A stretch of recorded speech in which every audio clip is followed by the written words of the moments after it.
Today's main entree is the Canon PowerShot SD4500 IS. This is going to be our last new Canon for a while because we've reviewed all of them. The SD4500 includes some significant upgrades in the zoom, HD video arena, and features. So let's jump into this camera. One thing you'll notice right off the bat with the SD4500 is that it's a little bit bigger and bulkier than the SD4000 IS. One interesting thing about the design is that the SD, SDHC, and SDXC card slot is removed from the battery bay, and we get a strange looking battery. It's a rechargeable lithium ion battery, but it kind of looks like a dome shaped AA battery. Now, we do like the addition of the video record button. We get the same spinning control dial on the back, a 3-inch LCD with 230,000 pixel display.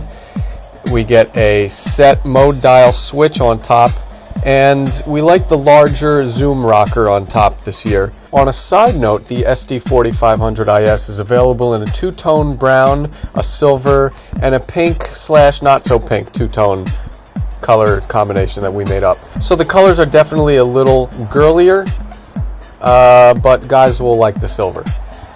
We will round this out with the PowerShot SD4500 IS's 10x optical zoom, which was increased from the SD4000's 3.8x optical zoom.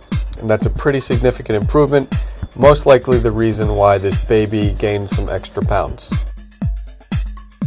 The Canon PowerShot SD4500 IS shed some of the advanced features that we saw on the SD4000 IS, like aperture priority and shutter priority, and focuses mainly on scene modes, which leads us to believe that Canon is placing the SD4500 IS in a rather blingy point-and-shoot atmosphere. It's kind of like the Cadillac of point-and-shoots. Added this year, we get the super vivid, we get the posterize effect, there's low light. There's also a long shutter scene mode, so if you're a fan of long exposures, you could still take advantage of that 15-second shutter speed, which Canon needs to increase, by the way. We need at least a 30-second or a 60-second on all their cameras. Any PowerShot is 15 seconds. What the hey? So scene modes with this camera, there's no manual focus, we rely on autofocus. Macro shooting is very good, we can get very close to our subject matter. And an ISO range of 125 to 3200. Also, aperture range is lacking. We had a 2.0 on the SD4000 IS. This we have a 3.4. That's about 5 stops sacrifice we got, and that probably had something to do with the zoom lens.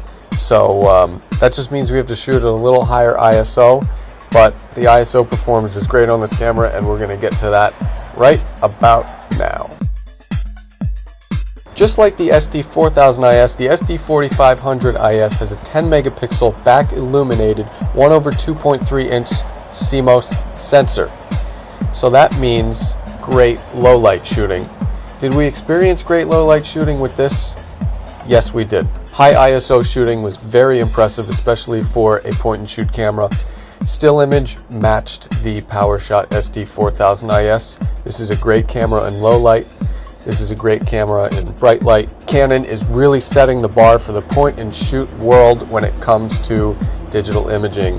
Now, for 1080p HD video quality, the quality is just as good as the SD4000 IS with its 720p video, though we are downgraded to 24 frames a second, so that just means it's not going to play as fluidly online.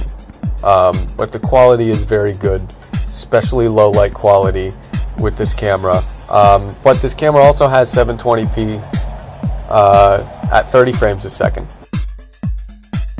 We would say that the SD4500 IS is a definite improvement over the SD4000 IS. It's a great low light performer. It's one of the best in the point and shoot world. So if you're looking for a party cam, the SD4500 IS from Canon is one of your top choices on the market. For InfoSync World, I'm Mike Perlman.